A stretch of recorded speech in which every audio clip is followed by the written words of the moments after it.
Je suis devenu gros hacker sans le savoir. Le seul point commun entre tous les gros hackers, c'est le mindset, faire beaucoup avec peu. Donc tu as des gros hackers qui sont généralistes, donc des multitâches, et ensuite tu as des gros hackers qui ont 2 à 3 expertises, mais ils sont dans un domaine précis la plupart du temps. Bon, en fin de compte, il existe des gros hackers, mais il y a aussi des gros ingénieurs, des gros designers, des grosses products, des gros stratégistes, des gros consultants, des gros managers. C'est hyper large le gros hacking. Et yes, bonjour à toi, bienvenue dans Bizcare, le podcast et business qui s'occupe d'abord de toi avant de s'occuper de ton business. Toutes les semaines, je reçois un entrepreneur qui va nous parler de mindset, d'investissement, de développement personnel, professionnel, spirituel, dans un seul but, te permettre de faire plus de business en étant aligné avec toi-même. Sans plus tarder, je te donne rendez-vous dans l'épisode que tu es venu consulter et je te dis à plus tard. Salut! Hello, bonjour, salut, salam, shalom tout le monde. Bienvenue sur un nouvel épisode de Bizcare, le podcast qui s'occupe d'abord de toi avant de s'occuper de ton business. Aujourd'hui, j'accueille une référence mondiale dans le gros hacking. Alors attention, je dis pas ça pour le souci encore une fois, comme ce que j'ai pu faire pour les précédents, mais là c'est vérité, là c'est véridique. Mehdi est un gros hacker qui a été classé dans le top 250 des meilleurs gros hackers du monde et il a été 220e mondial. Donc, sur 8 milliards d'êtres humains sur Terre, Mehdi, c'est le 220e gros hacker, le meilleur au monde. Voilà, il est là avec nous en exclusivité mondiale. Salut Mehdi. Salut Biker. Comment vas-tu? Sacrée présentation, ça va très bien. Et toi? Ça va. C'est l'effet que ça fait à tous. Hein. Sacrée présentation. Maintenant, je fais quoi avec ça? Bah écoute Mehdi, bienvenue sur Bizcare. Du coup, l'idée aujourd'hui, c'est qu'on parle gros hacking, c'est qu'on parle comment faire plus avec moins, c'est de parler de comment hacker la croissance, c'est qu'on parle de comment aller choper cette année SMIC LinkedIn à 10K par mois en foutant rien. Tu vois, bon, je grossis un peu le truc hein, pour augmenter le watch time. Tu connais? Je connais bien. Voilà, donc du coup, aujourd'hui, on va parler grosses hacks, mais avant de parler grosses hacks, Mehdi, ce qui est intéressant en fait avec toi, avec ton parcours, c'est que quand je discute avec toi, le gros hack pour toi, c'est un mode de vie. It's a way of life, tu vois, comme diraient les Américains. Et donc du coup, par rapport à ça, je te propose de te présenter, de me dire un peu comment t'es tombé dans le gros hack, tu vois.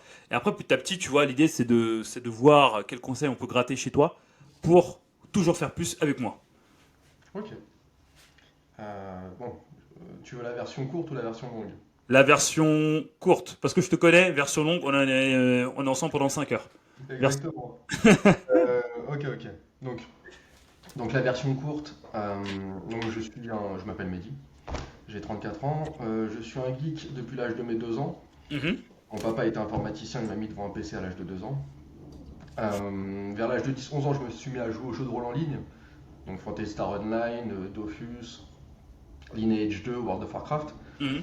Très rapidement, je suis devenu chef de clan, chef de guilde, puis modérateur administrateur de forum, puis modérateur administrateur dans les jeux vidéo. Donc je Ok. faisais ce qu'on appelait, en fin de compte, du community management et du community building. Mhm. Bien entendu, à l'école, les jeux vidéo, c'était pas très réputé.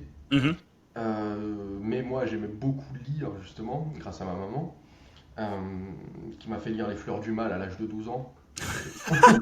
Problème. Et donc, à partir de là, bien entendu, bac L, licence de lettres modernes appliquée à la Sorbonne, alors que la Mhm. conseillère de désorientation La voulait pas. fameuse. Oui, parce que j'habitais le 93 à Drancy. Donc j'ai fait la Sorbonne. Je suis sorti de la Sorbonne avec la licence. Je suis devenu aide archiviste au magazine de la santé et c'est là que j'ai commencé le SEO. Mhm. Donc pendant Big un up. an, j'ai fait ça. Oui, tu connais un petit peu. Un petit peu vite fait, j'ai lu deux, trois articles, je suis expert. Exactement. J'ai travaillé dans plusieurs boîtes aussi en même temps que le magazine de la santé. Mhm. Euh, Ça m'a rapproché aussi de tout ce qui était journalisme. J'ai décidé de faire un master de journalisme. J'ai fait 8 stages en 2 ans. Je me suis retrouvé sans emploi à la fin du master. Donc c'est la fameuse méritocratie. Expert en stage. Ex- Bravo. ex- Exactement, expert en stage. Après avoir envoyé 987 CV et lettres de motivation personnalisées, je me suis déplacé dans les salles de rédaction, etc. Mhm. J'ai reçu 3 réponses négatives. J'ai changé mon nom, mon prénom et mon adresse. J'ai envoyé 100 CV, j'ai reçu 16 réponses, dont 13 positives. Ah ouais. Ah, ouais, ouais. À partir de là, je suis devenu pigiste indépendant. Ok.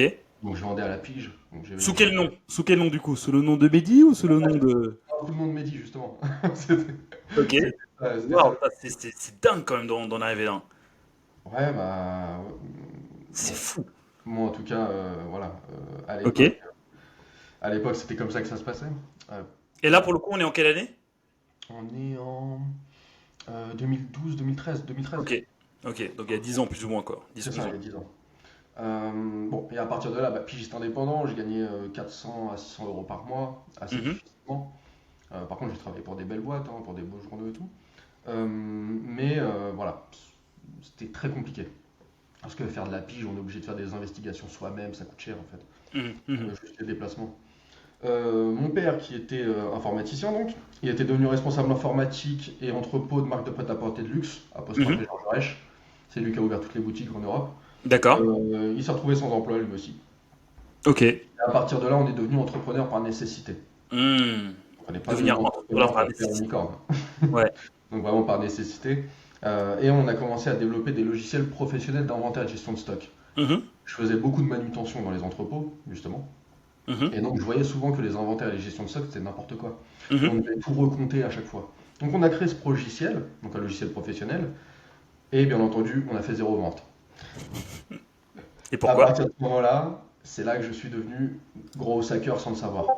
Ok. Donc, en 2013, je commence à voilà, bidouiller la croissance de mon entreprise.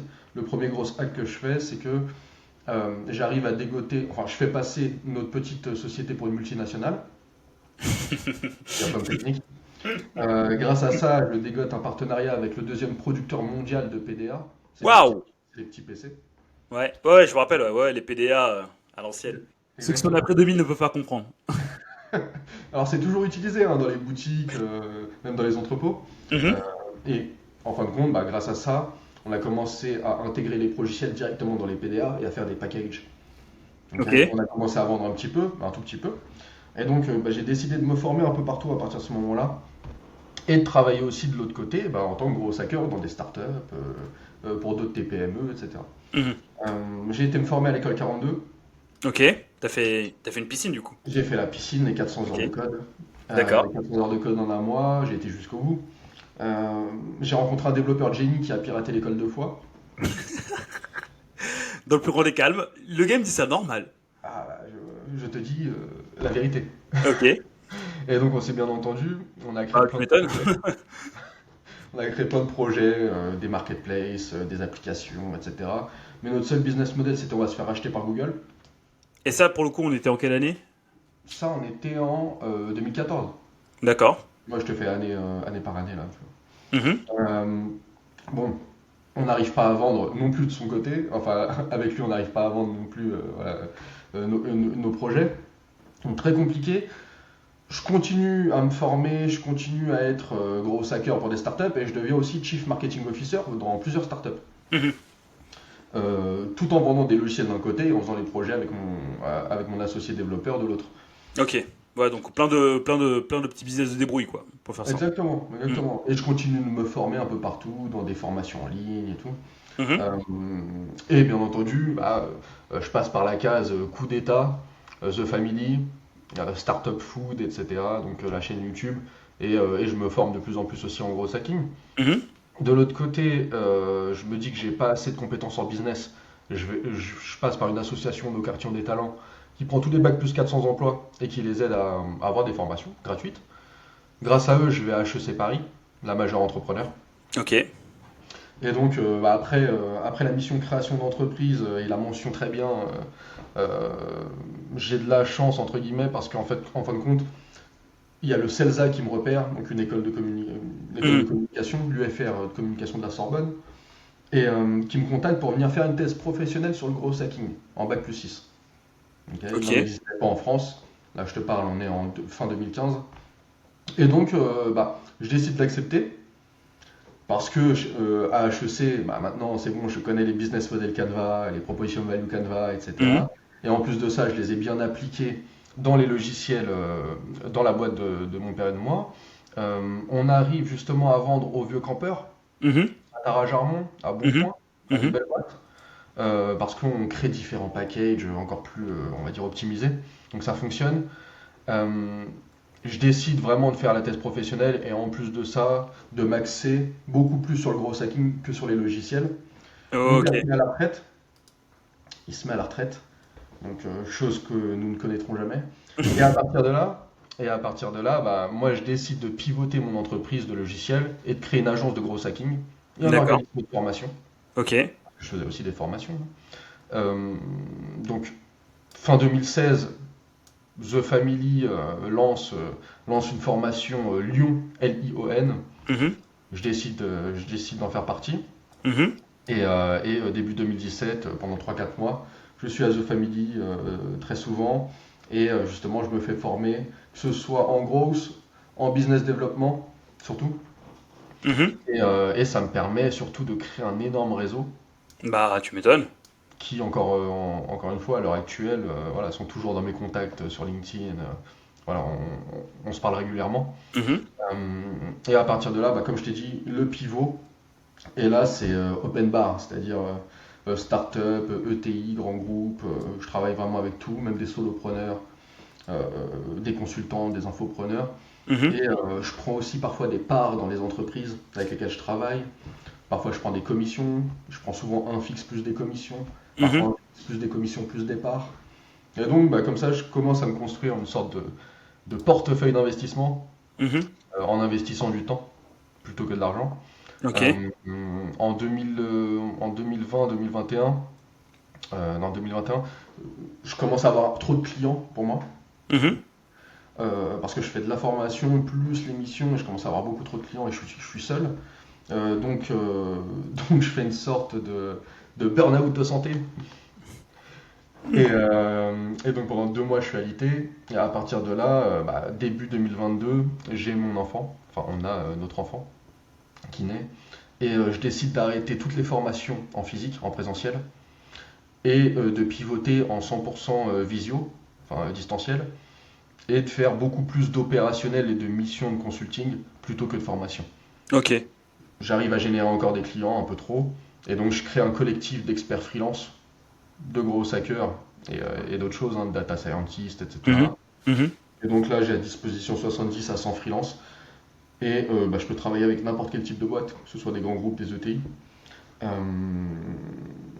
et là, bah, on arrive en 2023. Ok. Et en 2023, enfin fin 2022, je crée une chaîne YouTube, La Grosse Loupe. Euh, Mhm. Début 2023, je commence à écrire un livre. Je commence à créer une plateforme de formation. Ouais, tu connais. Mhm. Mhm. Et voilà, tu vois, là, le but du jeu, c'est de pousser un petit peu plus mes projets au fur et à mesure. Waouh, bah merci pour cette présentation. Mais moi, ce que je retiens là, tu vois, enfin l'un des éléments que je retiens en mode 20-80, j'aime bien le 20-80, toi-même tu sais, Mhm. c'est que tu es devenu gros hacker par nécessité. Est-ce que tu penses que si t'étais, si t'avais la voie royale, on va dire, donc du coup tu sais où tu lances un truc, ça fonctionne, est-ce que t'aurais, selon toi, tu te serais destiné vers cette carrière ou pas? Alors, bah, le truc, c'est que les logiciels, les progiciels d'inventaire et de gestion de stock, ils fonctionnaient très bien. Mhm. C'est-à-dire que c'était des super produits avec aucune erreur dedans, Mhm. pas de bug, rien. Tout Mhm. fonctionnait bien. Mhm. Donc j'aurais pu pousser et scaler, faire croître exponentiellement cette entreprise-là, mais ça ne me plaisait pas en fin de compte, tu vois, de travailler dans les logiciels professionnels. Et le truc, c'est que bah, moi j'aimais former, j'aimais faire des missions en gros hacking, parce Mhm. que à chaque fois, moi je suis pas gros hacker e-commerce ou gros hacker marketplace, je fais tout. Et c'est ça qui me plaît, c'est que toutes mes missions, je ne fais jamais la même chose. Même si, imaginons, je vais faire, je sais pas, de la génération de leads sur LinkedIn, bah, la génération de leads sur LinkedIn pour une marketplace, c'est pas la même chose que pour une application, que pour un site e-commerce. Et même à l'intérieur, il y a des niches, il y a des sous-niches. Donc, moi, ça me plaît. Je travaille avec des boîtes de télémédecine, tu vois, des Mhm. associations, donc des restaurants, des traiteurs, Mhm. des Mhm. fonds d'investissement. C'est ça qui me plaît dans le gros. Ok, donc en fait, de ce que tu es en train de dire, c'est aussi une manière d'assouvir ta curiosité. Parce que tu m'as l'air d'être un peu touche à tout, tu m'as l'air, tu vois, de pas rester en place. Donc du coup, ouais, en fait, j'ai l'impression que le gros, c'est aussi une manière de te dire, bah, je m'ouvre la porte à tout, je peux faire ci, je peux faire ça, etc. C'est bien ça. Exactement, exactement. Je suis un peu trop curieux même, tu vois. Je sais que j'aurai un regret toute ma vie, c'est de pas pouvoir tout apprendre. Mais du coup, juste, bah ça, c'est notre regret à tous, hein, t'inquiète. Tu n'es qu'un simple être humain. Mais du coup, t'as dit que il y en a qui spécialisent justement par rapport à ce qu'ils font. Un bon gross aujourd'hui, c'est quelqu'un qui doit avoir la mentalité du gross, donc à savoir donc s'adapter partout comme ce que tu as pu faire, ou c'est quelqu'un bah, qui doit se spécialiser sur un point particulier. Il n'y a pas de règle, il y a pas de règle générale. Le seul point commun entre tous les gros hackers, c'est le mindset. Mhm. Donc l'état d'esprit à la MacGyver, à la Tom Sawyer. En gros, Mhm. faire beaucoup avec peu, ou avec moins que les concurrents surtout. Mhm. Et l'autre point commun, c'est le CRO, c'est l'optimisation des taux de conversion.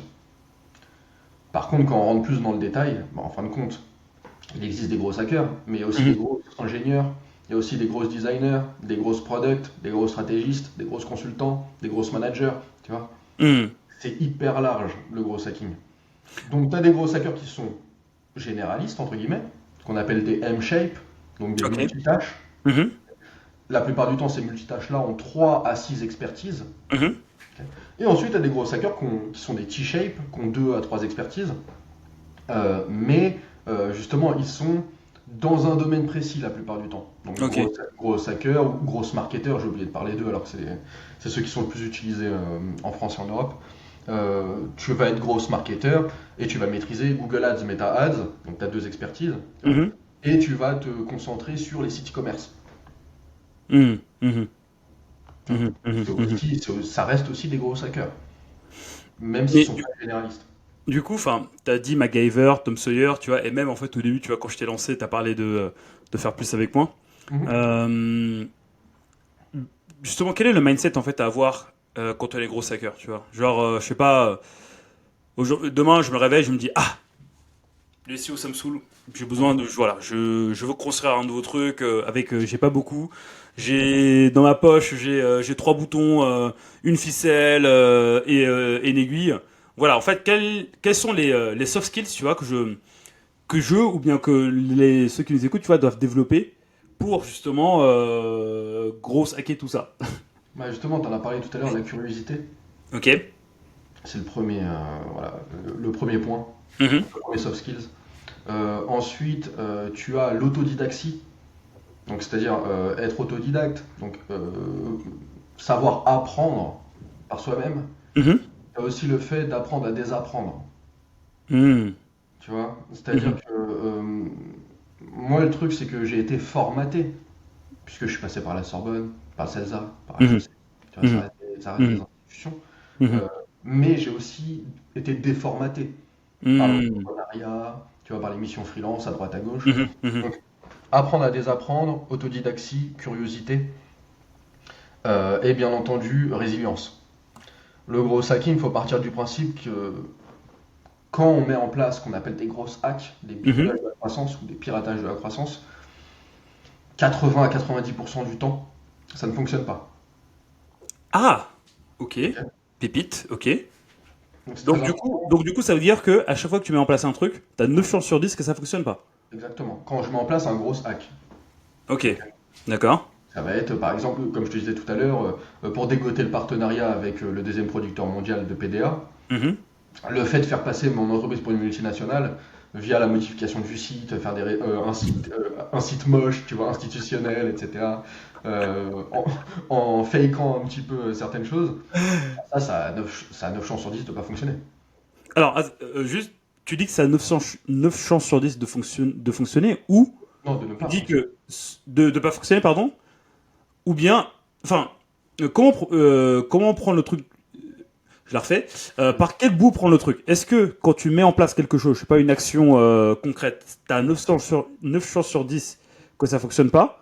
Ou est-ce que quand tu le mets en place, tu as seulement 10% de chances que les choses fonctionnent? Bon, c'est sensiblement la même chose, j'ai une petite nuance, j'espère que tu as trouvé, mais. J'ai pas trouvé la nuance. Ok, Je bon, c'est pas grave. Bon, vas-y, bah, réponds, puis après je vais t'avoue. revenir si besoin. Euh, bah, comment dire, si tu mets en place des grosses hacks que tu as déjà mis en place dans d'autres boîtes qui étaient dans le même secteur, dans la même niche, dans la même sous-niche, etc., forcément, tu augmentes tes chances. Mhm. Mais si tu arrives, tu as fait un gros hack pour une boîte de télémédecine, tu essaies le même gros hack pour une marketplace qui fait pas du tout la même chose, une marketplace e-commerce, le gros hack ne va peut-être pas fonctionner, tout simplement. Et la plupart du temps, il ne va pas fonctionner. C'est pour ça qu'il y a une grosse différence entre les gros hackers juniors qui mettent en place des grosses hacks dans les entreprises, donc Mhm. plein de petites actions, et les gros hackers middle ou seniors qui créent des stratégies de grosses. Mhm. Et à l'intérieur de la stratégie de grosses, ils vont intégrer des grosses hacks dans le SEO, ils vont intégrer des grosses hacks dans le SIA, dans les publicités sur les réseaux sociaux, etc. Mhm. etc. Mhm. Mhm. Tout à l'heure, tu me disais comment je peux passer de SEO, de consultant SEO à gros hacker. Mhm. C'est un exemple Non, qui non, est mais, adaptable partout. Attention. ouais, mais bien sûr, ce sera applicable pour n'importe qui. Tu es expert dans un domaine. Dans Mhm. le SEO, tu as le SEO technique, le SEO de contenu, le SEO de réputation, netlinking, tu as même le negative SEO, le Ouais. NSEO, qu'on ne parle, Attaque dont on SEO. ne Ouais. parle jamais. Dont on Ouais, parle mais jamais sur ouais, Internet. parce que voilà, Valet Rétro Satanas. Merci. Donc, ça existe. Ouais, Euh, Ce que je veux dire par là, c'est que déjà à l'intérieur du SEO, quand tu es expert, tu peux être plus expert dans certains domaines c'est vrai. dans le SEO. C'est Ok. vrai. Mhm. Quand tu es expert dans certains domaines dans le SEO, ça se trouve tu vas être expert en SEO de contenu, bah, ce que tu Mhm. vas faire, c'est que tu vas essayer de devenir expert en rédaction web SEO aussi. Mhm. En devenant expert en rédaction web SEO, tu vas devenir expert en copywriting. Mhm. Tu as déjà trois expertises en plus là. Tu Mhm. vois? Mhm. En Mhm. devenant expert en copywriting, tu vas te mettre à faire du copywriting de landing page. Tu vas devenir expert en landing page. Mhm. Mhm. Et si tu mêles tout ça, bah, en fin de compte, tu peux créer des stratégies, des nouvelles offres, et tu peux rapidement, juste avec le mindset et quelques process, il y a quand même des méthodologies dans le gros hacking, c'est pas juste un buzzword, hélas. Hélas, parce que voilà, c'est souvent un buzzword. Euh, Parce qu'il y a des process à connaître dans le gros, comme par exemple le funnel R, le pirate funnel, Bah donc justement, on est là awareness, pour ça. acquisition, activation, fidélisation, recommandation et revenus et monétisation. Mais tu as aussi les méthodes ICE, les méthodes PI, les méthodes BRASS. Euh, Mhm. Bref, tu as plein de méthodes agiles aussi à connaître. Mais ce que je veux dire, c'est que tout est disponible sur le web. Donc en fin de compte, dès que tu as 3, 4, 5, 6 expertises, tu as juste à apprendre en fin de compte les méthodos du gros hacking et tu deviens gros hacker. Mhm.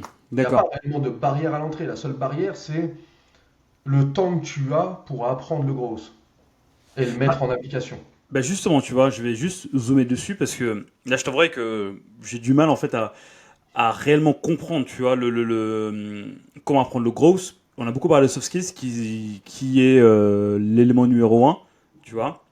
Mais en fait, si on est dans un schéma d'apprentissage classique, tu vois, où bah, effectivement tu as tes soft skills de base avec lesquels tu viens sur Terre, enfin les principales avec lesquelles tu viens sur Terre, après tu affines, tu développes, et que tu suis un enseignement genre étape 1, tu apprends ça, étape 2, tu apprends ça, étape 3, tu apprends ça, tu peux faire tous les métiers du monde à peu près, tu vois. Mais j'ai l'impression en fait que sur le growth, tu vois, tu as surtout en fait besoin de développer une certaine manière de voir la vie, tu vois, pour être en mode MacGyver, comme tu dis, tu vois. Donc aujourd'hui, tu vois, sur la base de ce que tu dis là, si je reprends l'exemple du SEO, tu vois, tu peux apprendre la SEO technique, tu vois. Après, en fonction de ça, tu vas faire quelque chose. Toi, sur le gros, tu touches à beaucoup de leviers, le SEO, le SEA, la pub, etc., YouTube, etc., etc. Justement, en fait, comment, si aujourd'hui on voulait apprendre, qu'est-ce qui serait, en fait, quel serait le meilleur parcours, tu vois, même si c'est peut-être pas le bon mot, tu vois, à mettre en place, tu vois, pour se dire, ok, là, je commence à avoir le mindset du growth, donc du coup, là, je peux faire du growth, tu vois. Alors, quasiment tous les entrepreneurs Mhm. ont le mindset d'un gros hacker. Mhm. Ok. Ok. Pourquoi? Parce que quand tu es entrepreneur, enfin, je dis quasiment parce que je parle des entrepreneurs qui bootstrap, c'est-à-dire qui partent de rien. Mhm. Ok. Ouais, Avec- ceux qui lèvent pas de fonds, ceux qui font tout de leur poche, quoi. Alors, tu peux lever des fonds, comment dire, en ayant déjà travaillé, voilà, et en sortant de l'argent de ta poche au départ, tu vois, Bien gros sûr. Mhm. money. Donc, Mais oui, je parle pas des entrepreneurs qui arrivent avant le premier jour de lancement, ils ont déjà levé des millions. Mhm. Là, c'est différent. Mais je parle vraiment des entrepreneurs qui partent entre guillemets de rien Mhm. et qui construisent en bootstrap à partir de zéro. Eux ont déjà le mindset d'un gros hacker. Mhm. Ok. Parce que tu es obligé d'être inventif, créatif, curieux, autodidacte. Mhm. Tu es obligé de test and learn. J'ai rencontré beaucoup d'entrepreneurs qui utilisaient des outils de gros hackers, Mhm. Mhm. sans savoir que c'était des outils de Sans le gros hackers. savoir, ouais. Ouais, ouais, ouais, ouais. Donc, Ok. bah, c'est un peu comme moi quand je suis devenu entrepreneur par nécessité, je suis Mhm. devenu gros hacker en fin de compte sans le savoir. Donc il y a ce fait-là. Et Intéressant. maintenant, bah, vu que c'est démocratisé quand même c'est assez démocratisé le gros hacking, hein. Euh, Ça existe, le terme existe depuis 2010 quand même Mhm. Mhm. aux États-Unis. Donc c'est assez démocratisé. Il existe maintenant des formations. Donc moi je suis formateur par exemple à la Rocket School. Mhm. Mhm. Rocket School font des formations en gros hacking, en business développement. Mais justement, en fait, à ce moment-là, tu apprends des méthodos ou bien tu apprends justement le mindset. Tu vois, parce qu'en fait, en soi, la compétence, elle change tout le temps avec les outils avec les mises à jour, les outils qui montent, qui sont lancés et tout. Mais voilà, tu leur apprends des méthodos ou bien Alors ou le mindset.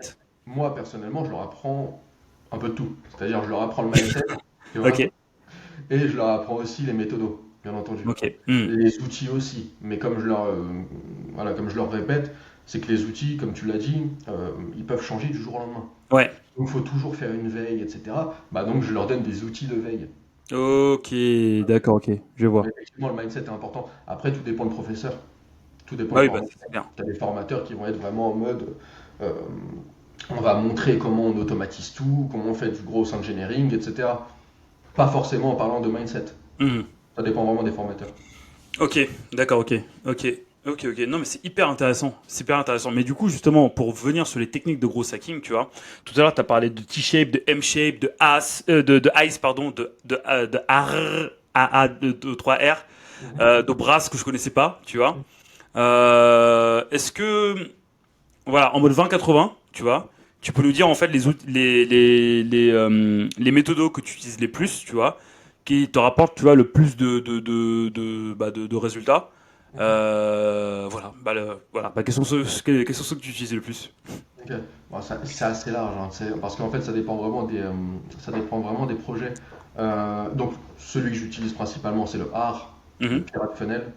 Ok. Tu peux C'est juste très rappeler bien. ce que c'est art? Ouais, c'est pas ce que je disais tout à l'heure. Alors, c'est très bien développé par Non, un art, joueur. comment dire, l'acronyme. Oui, exactement. Ouais, Ça vient de David McClure, enfin, ou de ouais. Dave McClure, si je me souviens bien, en 2007.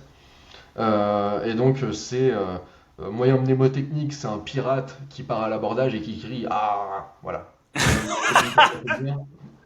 Vous avez la vidéo sur YouTube, hein, vous pouvez la rechercher. Ok, Euh, et en gros, c'est awareness. Alors à l'époque, c'était que l'acquisition. Maintenant, ok. on intègre aussi le awareness. Awareness, c'est la notoriété de la marque, comment se faire connaître, etc. Le branding, tout ce qui est minimum viable branding, qui est aussi bien mis en avant par Yann Leonardi Ok. sur YouTube. Euh, T'as tout ce qui est aussi influence marketing dedans. Donc, le but du jeu, c'est de se faire connaître. Les influenceurs fonctionnent beaucoup avec le awareness, justement. Mhm. L'acquisition, donc comment on génère du trafic par exemple sur son site web, ok. Mhm. Comment on génère les leads, les prospects.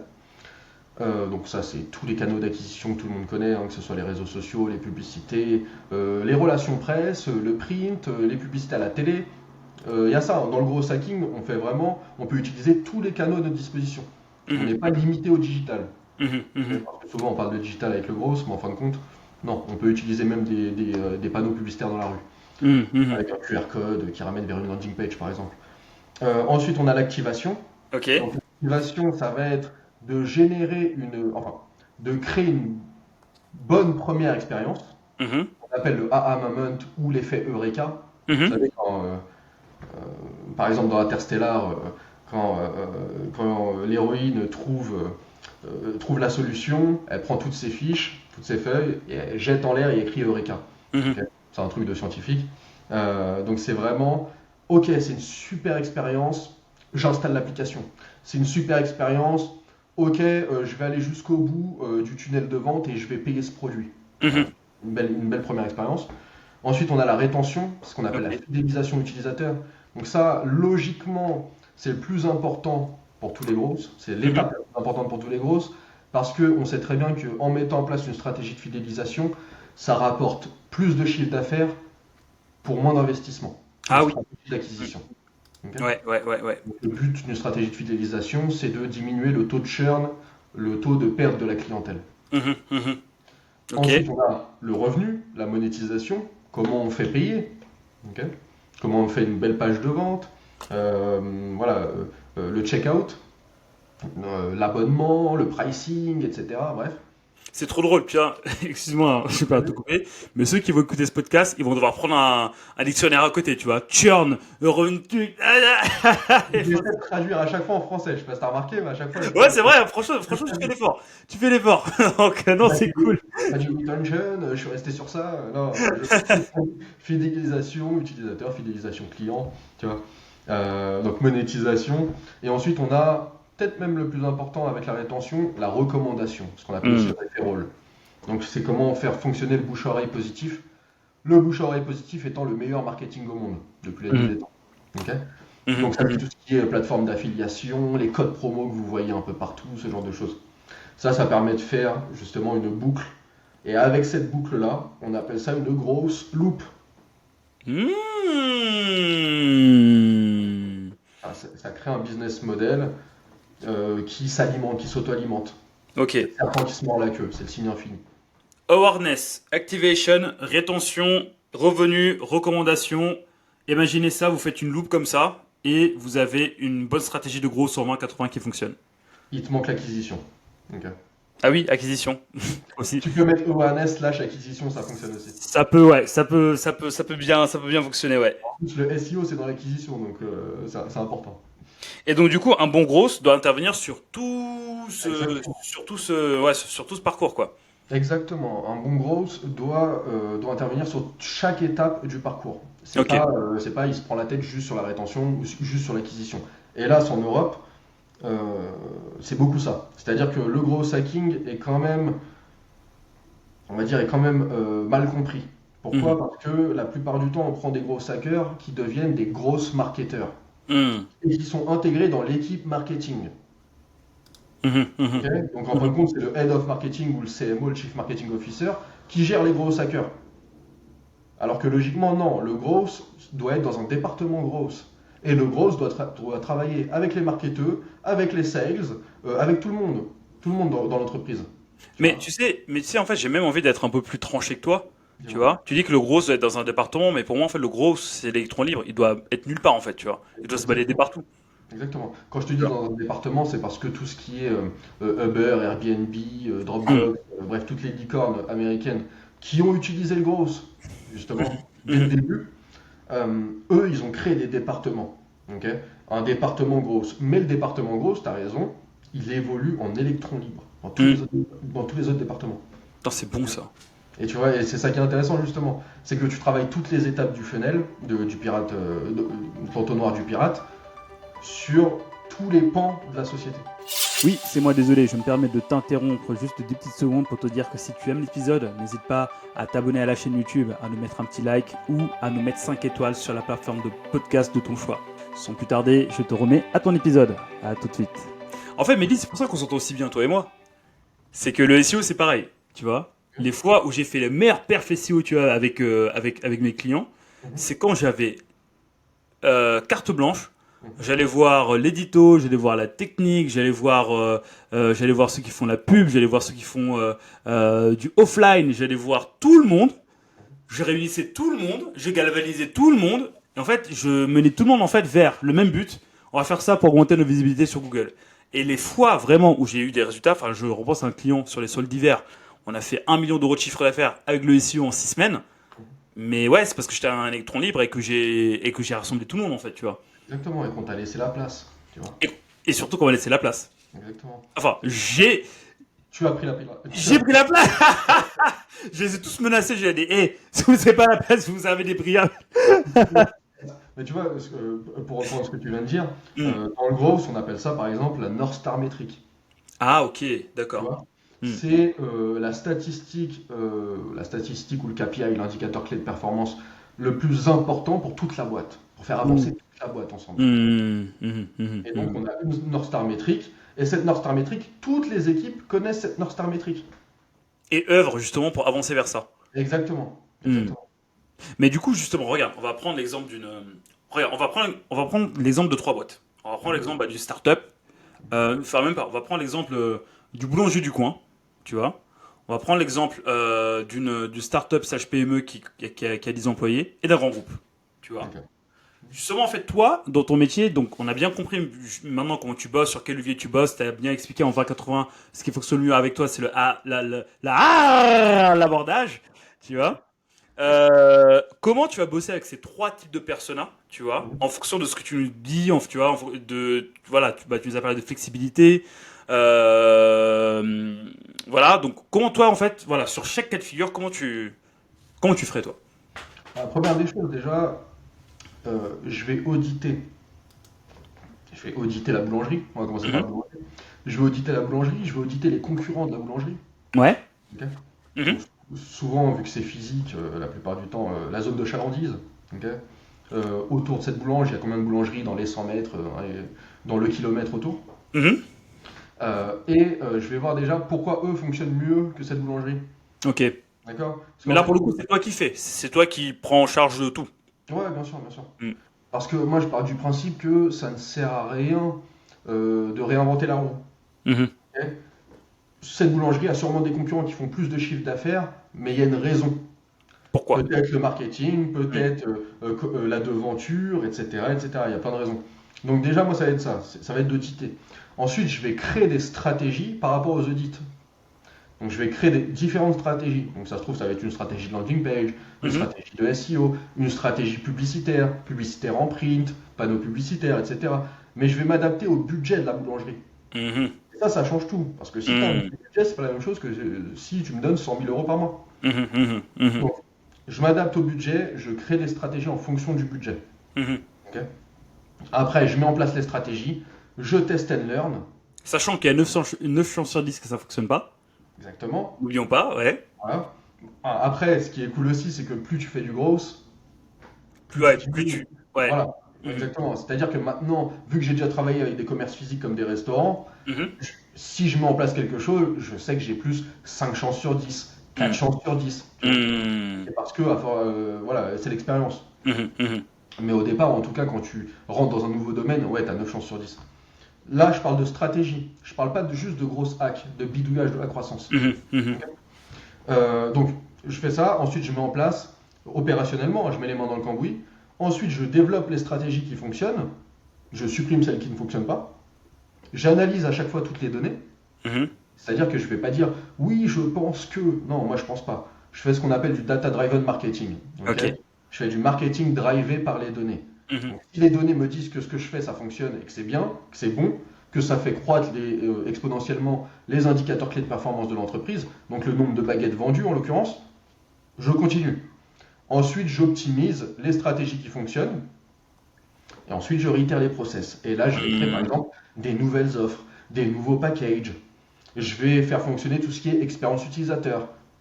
Tu vois. Donc en fait, Bon, le bah, gros, c'est pas juste un métier digital. C'est un non, ensemble en fait. c'est pour ça que j'aime ça. C'est que Mhm. là, je t'ai parlé d'une boulangerie. Bah, la stratégie que je t'ai donnée pour une boulangerie, en fait, ça va être quasiment la même pour une PME. Mhm. Je te parle de la méthodologie. Mais les stratégies à l'intérieur de cette méthodo vont être différentes de la boulangerie. Mhm. Ok.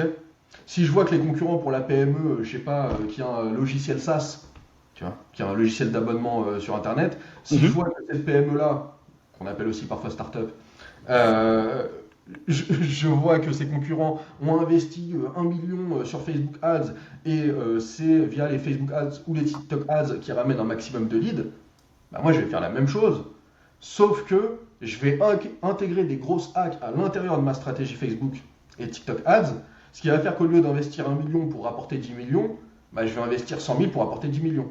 Ou je vais investir Mhm. 10 000 pour apporter 100 000. Avec Mhm. ces 100 000, je vais réinvestir les 100 000 pour apporter 10 millions. Tu vois. Donc je fais plus avec moins. Mhm. Ok, Pour les grands, d'accord. pour les grands groupes, c'est un peu différent. C'est-à-dire que les grands groupes, bon, c'est souvent drôle parce que le gros hacking a été, bon, tu dois sûrement connaître le livre Lean Startup. Mhm. d'Eric Rice. Qui est là. Bon, voilà, le livre Voilà. tout bleu. Voilà. Le truc, c'est que les grands groupes, voilà, les RH, les DRH, les responsables marketing des grands groupes et tout, connaissent ce livre par cœur. Et donc, ils ont commencé à intégrer des startups à l'intérieur des grands groupes, ok, Mhm. dans des mini-incubateurs. Euh, En fin de compte, ça n'a pas si bien fonctionné que ça. Mhm. Ok. Le truc, c'est que pourquoi? Une startup, pourquoi on fait du gros hacking principalement dans les startups? Tout simplement parce qu'une startup ne jure que par la croissance, ok, et son but, c'est de scaler. Donc, c'est de grossir le plus rapidement possible. Et Oui, donc, c'est pour le grossir standard. le plus rapidement possible, il faut Mhm. faire ce qu'on appelle des pivots dans son business model. Donc, il Mhm. faut pivoter régulièrement. Donc, ah, avec cette persona, avec cette typologie client, ça ne fonctionne pas, on va en tester une autre. Ah, ce Mhm. canal d'acquisition ne fonctionne pas, ben, on va en tester un autre, Mhm. etc., etc. Le Mhm. problème dans les grands groupes, c'est que tu ne peux pas tester and learn aussi rapidement. Parce Ouais. que tu vas dire il faut changer ça, bah, ça va passer par le N+1, le N+2, le N+35, tu vois. Et après, ça va revenir et ça va mettre 6 mois avant d'avoir une réponse. Donc c'est pour ça que c'est un peu complexe, justement, avec les grands groupes. Et c'est pour ça que pour les grands groupes, je fais plus des formations ou des missions court terme. Mhm. Tu vois, je vais leur dire, vous me payez 10 jours dans le mois, voilà, je vais travailler 10 jours sur telle stratégie, sur telle problématique, je vais aider telle équipe, et après, bye bye. C'est plus du gros consulting, pour le coup. Mhm. Mhm. Mais là, je ne peux plus mettre les mains dans le cambouis parce que ça prend trop de temps. Il y a trop de temps de décision, quoi. Donc, si je résume, petite boîte indé et comment je vais appeler ça? Petite boîte indé et PME slash startup, tu interviens, Mhm. tu mets en place les trucs parce que tu sais que tu as la flexibilité pour mettre en place, analyser et pivoter rapidement si besoin. Grand Exactement. groupe, tu es plus en mode consulting, tu donnes, tu formes, tu accompagnes et ils font en interne. Exactement. Et Ok, en mode gros stratégiste. ok. Hyper complet et super, et surtout hyper intéressant, pardon. Tu vois, regarde, j'en perds mes mots tellement tu m'as impressionné. Tu vois. Ok, bah écoute, c'est super complet. Maintenant, on va arriver, tu vois, dans la phase du 20-80. Tu vois, ce que j'aime bien faire dans mes podcasts. Euh, on va reprendre, tu vois, l'exemple de ces trois business. Tu Ok. vois, donc la boulangerie, la TPE-PME, le grand groupe. De ton expérience, tu vois, selon ta carte du monde, selon ta vision du monde, quelles sont les stratégies 20-80 que tu recommandes à mettre en place par type de business, tu vois, qui Mhm. peuvent apporter, des résultats concrets. Et quand je dis résultats concrets, c'est que ces boîtes-là, ils te payent pour avoir de l'argent, tu vois. Donc, on est dans des métiers de make money, tu vois. On est dans des métiers pour faire de l'argent, pas de la visibilité, de l'argent, du business, tu vois. Donc, du coup, là, dans les strates 20-80, quelles sont celles, voilà, par type d'entreprise, en mode 20-80, qui ramènent du business? Bon. Alors, parce qu'une boulangerie, ça peut être une TPE ou une PME. Tu vois ce que je veux dire? Ok, C'est pour ça qu'il faut être un peu plus précis pour que je sache à peu près quelle stratégie mettre en je place. vais encore plus contextualiser. La boulangerie qui vient d'ouvrir à côté, une boulangerie familiale, le mari pétrit le pain, la femme vend la boulangerie.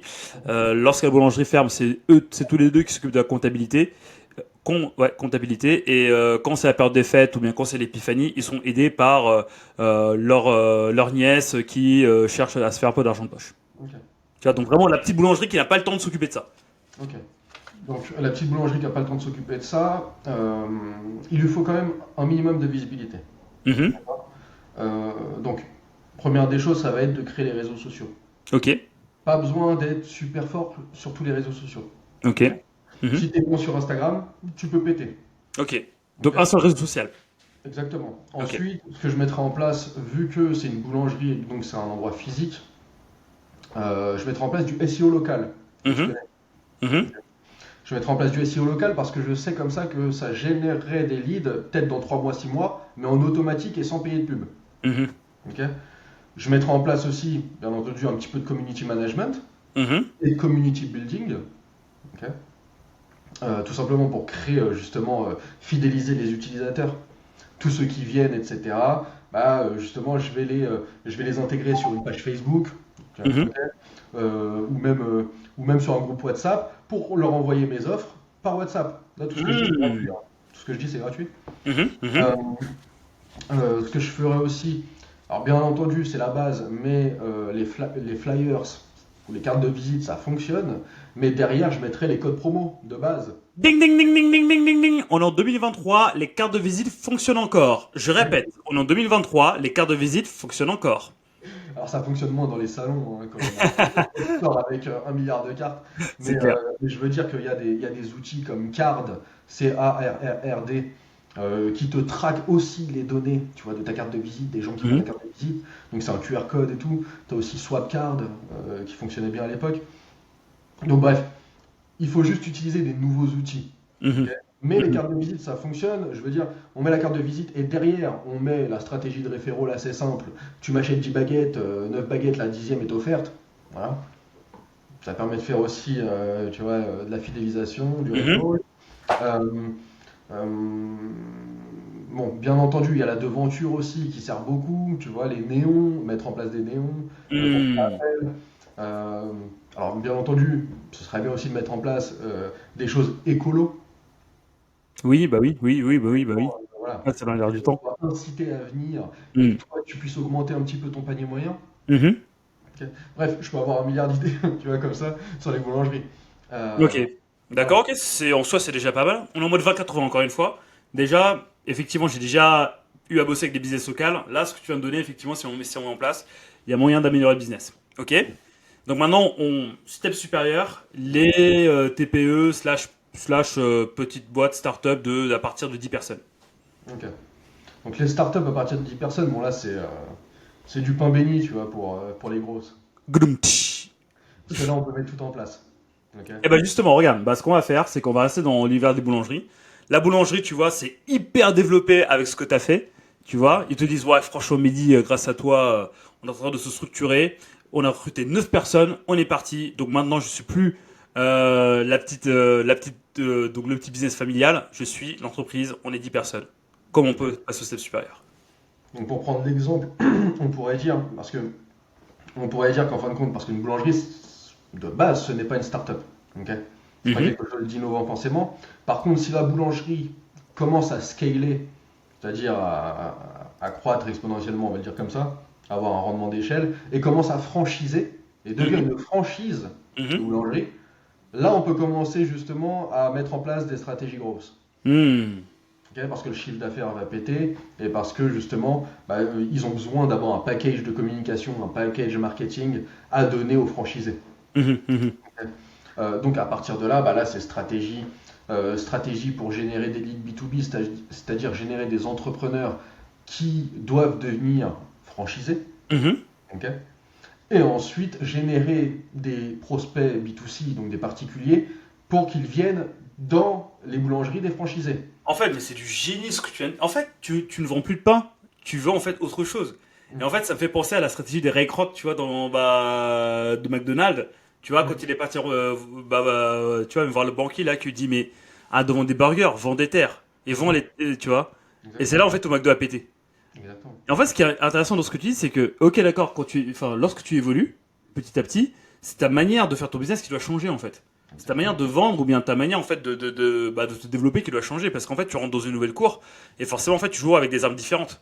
Exactement. Tes méthodos vont changer, Hum, tes outils vont changer aussi. hum, C'est-à-dire qu'au départ, tu peux utiliser des outils que gratuits, que en mode freemium. Et dès hum. que tu commences à générer du chiffre d'affaires, beaucoup de bénéfices nets, à partir de là, tu réinvestis justement ce que tu as gagné dans des outils plus puissants et dans des stratégies plus coûteuses. Hum. Faire des campagnes LinkedIn Ads, ce n'est pas la même stratégie qu'une campagne SEO. Ah bah oui, ça c'est Tu clair. vois, Hum, tu es obligé d'avoir un budget. Et en fait, bah, tu es un peu limité quand tu es une boulangerie toute seule. Mais par contre, quand tu commences à être franchisé et que tu commences à générer plus de chiffre d'affaires un peu partout, mhm, dans tous tes franchisés, là, tu peux investir.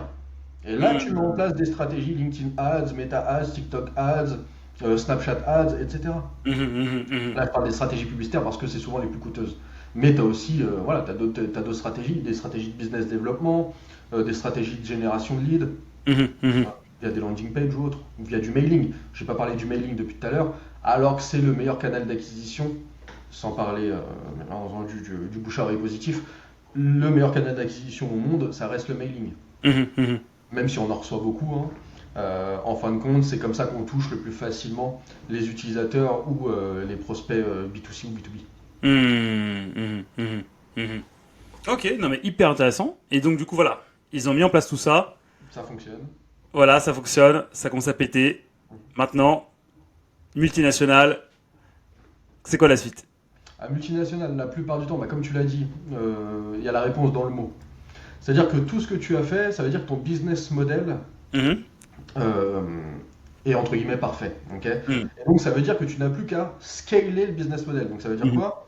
Ça veut dire que le produit, en fait, tu as créé le bon produit qui a rencontré le bon marché, la bonne audience, au Mhm. bon moment. Mhm. Ok. Tout ça, c'est ce qu'on appelle le product market fit. Mhm. Produit qui rencontre le marché et il y a fit. Ok. À partir de ce moment-là, on appelle ça dans les startups la crosse de hockey ou hockey stick. Mhm.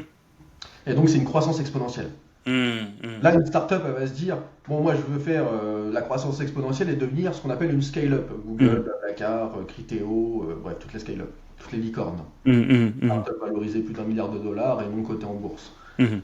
Donc là, il y a une stratégie soit de scale, soit une stratégie de croissance, une bonne croissance, mais de croissance. Donc tu vas plus devenir une PME ou une ETI, Mhm. entreprise de taille intermédiaire. Ou soit ça fonctionne pas et boum, hein, tu reviens en TPE ou tu arrêtes la boîte. Là, pour l'exemple, on va se dire, ok, on est en mode scale-up. Donc on veut devenir comme une multinationale, un grand groupe. Mhm. Tout ce qu'on a mis en place en France, on va prendre la France, tout ce qu'on a mis en place en France, ça va pas forcément fonctionner dans les autres pays de la même manière. Donc la plupart du temps, ce qu'on fait, enfin ce que les grands groupes font en tout cas, ou les scale-up, c'est qu'ils vont prendre une personne dans le pays, une petite équipe, deux, trois personnes, des business unit managers, ce genre de personnes, où ils vont utiliser des agences qu'on connaît très bien, Ernst Young, McKinsey, que le gouvernement connaît.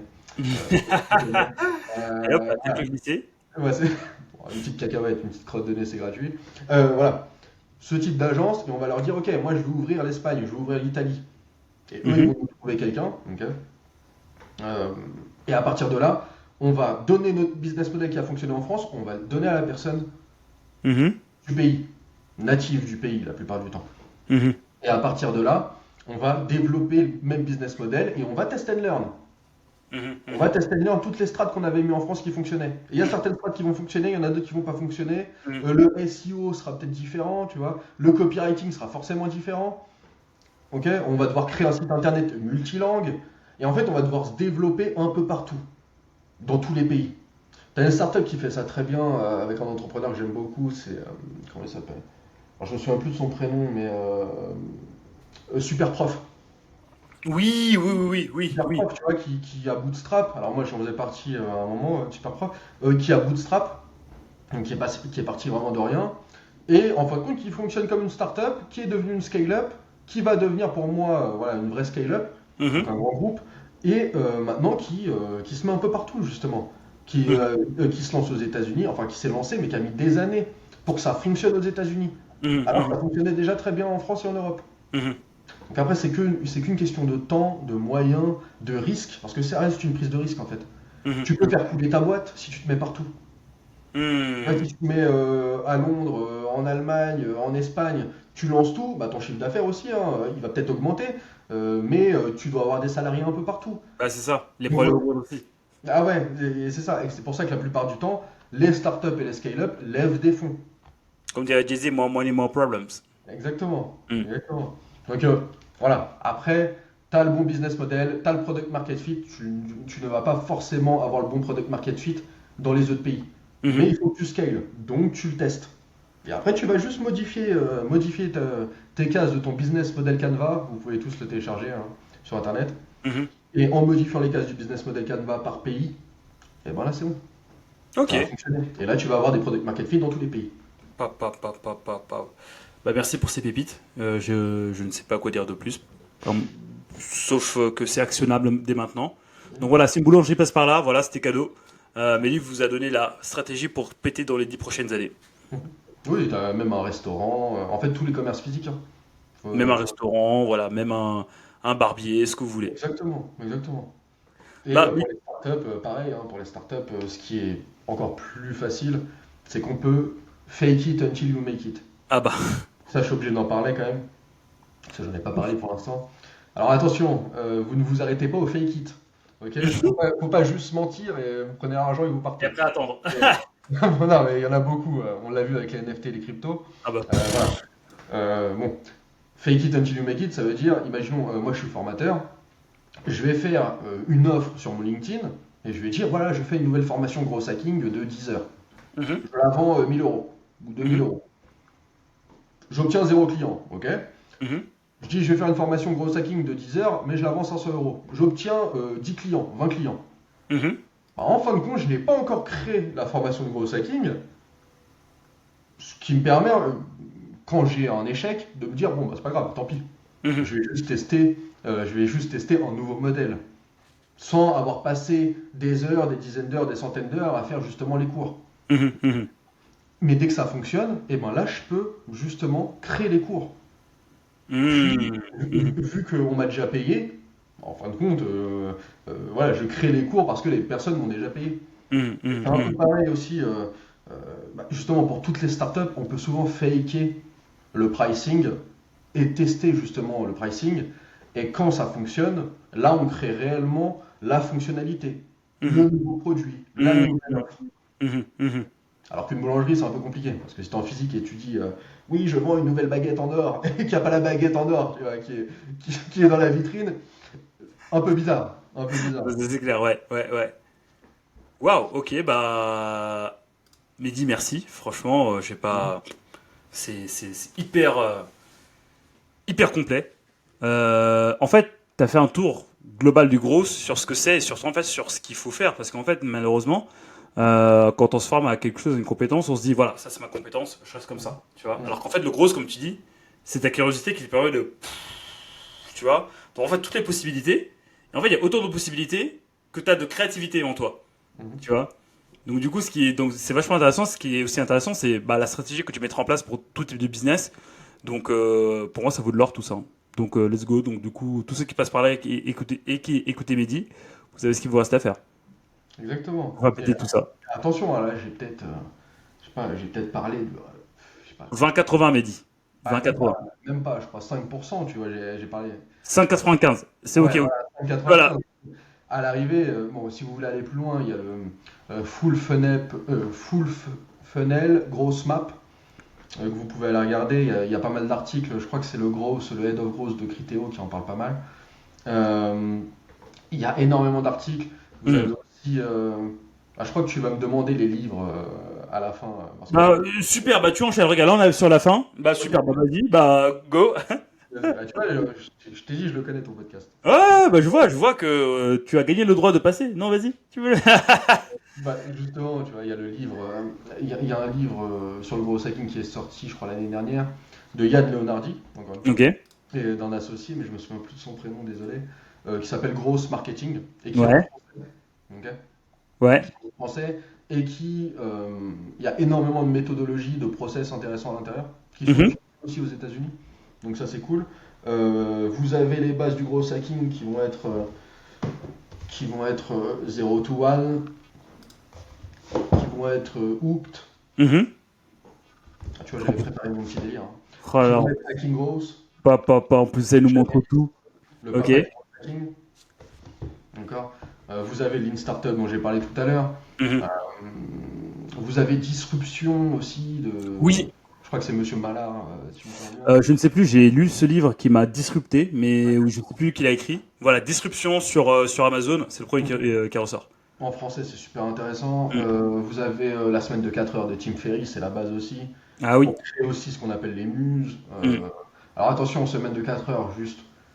Faut travailler des centaines d'heures avant d'avoir la semaine de 4 heures. Juste retenez ce truc-là. J'ai fait un podcast sur les muses avec Gérald Fort, tu vois. Justement, on parlait de ça. C'est cool d'avoir des muses. Vous sécurisez vos revenus tous les mois. Vous avez du recurring qui tombe. C'est cool, mais par contre, il va falloir bosser beaucoup avant. Exactement, Mm. exactement. C'est pas un claquement de doigts. Non, mais c'est parce que souvent, quand ils lisent, enfin, quand mes formés lisent la semaine de 4 heures, ils se disent c'est bon, c'est facile. Non, non, c'est pas facile. C'est comme on l'aurait fait. Exactement. Vous Mm. avez la méthode Sprint aussi, le livre Sprint, je crois que c'est de Monsieur Knapp, K-N-A-2-P, Ouais. ancien de chez Google Ventures, un fonds d'investissement de chez Google. Pas mal pour commencer à mettre un pas dans tout ce qui est méthode agile, méthodologie Scrum, etc. Ça c'est utile même pour des business traditionnels. Et ensuite, bon, après on peut parler des chaînes YouTube, des podcasts, etc., quoi. On peut parler du tien, d'ailleurs. Oui, bah, j'ai une chaîne YouTube qui s'appelle La Grosse Loupe, Mhm. Loupe Loupe. Une loupe, hein. Pas The Loop. Exactement, Ouais. exactement. C'est un petit jeu de mots. Où je démocratise un petit peu le gros hacking, je donne des notions aussi de méthodo agile. On a Marketing Mania qui est bien connu quand même. Mhm. On a Yann Leonardi, encore une fois, hein, Mhm. qui fait aussi, il a aussi une super chaîne YouTube. On a Ecom French Touch. Mhm. Euh, on a Coup d'État, Startup Food, tous les trucs comme ça, même si c'est des vidéos qui ont 5 ans, 6 ans, en termes de mindset, c'est assez intéressant justement pour acquérir ce mindset de gros hacker ou Mhm. d'entrepreneur. Ensuite, en podcast, on a le podcast de Caroline Mignot. Mhm. On a Génération Do It Yourself, donc ça c'est connu. Euh, on a le podcast de, comment il s'appelle, Danilo Duchesne, des Ouais. Hackers Digital. Je me souviens plus c'est quoi le nom. Bon, si vous tapez Danilo Duchesne, vous allez trouver. Ça c'est plus orienté Facebook, Meta Ads, etc. Euh, j'ai envie de sortir mon Spotify. Mais là, tu vois, regarde, juste, c'est vrai que tu peux en donner plusieurs, mais en mode 20-80. Genre, tu vois, genre 20-80, ce qu'il faut absolument lire. Si, regarde, je vais te donner un cas de figure. Euh, il y a, euh, il y a une boulangerie qui te contacte et te dit, j'ai vu que tu étais dans le web. Comment je peux faire pour augmenter mon chiffre d'affaires? Voilà, moi je suis là, je me dis, ok, il y a un billet à se faire. Qu'est-ce que je dois absolument lire, tu vois, pour commencer à les aider? Genre trois trucs, allez, cinq trucs parce qu'il y en a beaucoup, cinq trucs à lire ou bien écouter. Pour faire du gros, on est d'accord. Enfin, les grosses. Ok. Ok. Donc, grosse marketing de Yann Leonardi, comme je disais tout à Mhm. l'heure. Hacking Growth Ok. de Shane Ellis. Que tu as montré tout à l'heure. Et le troisième, je dirais Traction. Ok. Je ne me souviens plus exactement de qui, mais Traction, pourquoi? Parce que ça vous apprend les leviers de traction, ce qu'on appelle aussi des canaux d'acquisition. Mhm. Ça vous apprend 19 leviers de traction différents. Mhm. Et donc avec ça, en fin de compte, vous pouvez faire 19 stratégies différentes. Ah bah voilà, nickel, magnifique. Voilà. Et bah vous avez tout, les amis. Appliquez, mettez en place, mettez en commentaire si vous êtes content, si vous avez des résultats. Et puis voilà. Et contactez-moi sur LinkedIn. Exactement. Bah regarde, tu anticipes toutes mes questions. Effectivement, voilà, ça fait plaisir de voir quelqu'un qui écoute mes podcasts à fond. Pour contacter Mehdi, Mehdi Nasseri sur YouTube, Mehdi Nasseri sur Google. Alors Nasseri, c'est comme Sami Nasseri, hein, c'est pareil. Sauf que, Mhm. voilà, Mehdi Nasseri sur Google, Mehdi Nasseri sur LinkedIn, où il partage beaucoup d'infos. Mehdi, c'est un gars qui est comme ça, il est accessible, donc allez-y, contactez-le et peut-être que votre vie changera. Ou pas. Mehdi, merci beaucoup. Qu'est-ce que je peux te souhaiter là? Me souhaiter, là je suis sur un projet où je suis en train de créer un startup studio, voilà, un startup studio digital et un startup studio qui sera en mode IMO mais en Bretagne, avec un Mhm. espace de coworking, un restaurant, avec des œuvres d'art un peu partout, une crèche à l'intérieur, bref. Ah ouais. Ouais, ouais, donc je suis sur un projet comme ça qui est super. D'autre côté, je suis sur un projet de livre, je suis en train d'écrire un livre avec un Mhm. associé, François. Euh, et j'ai d'autres projets que je mets de côté, peut-être avec toi aussi, faut pas le dire.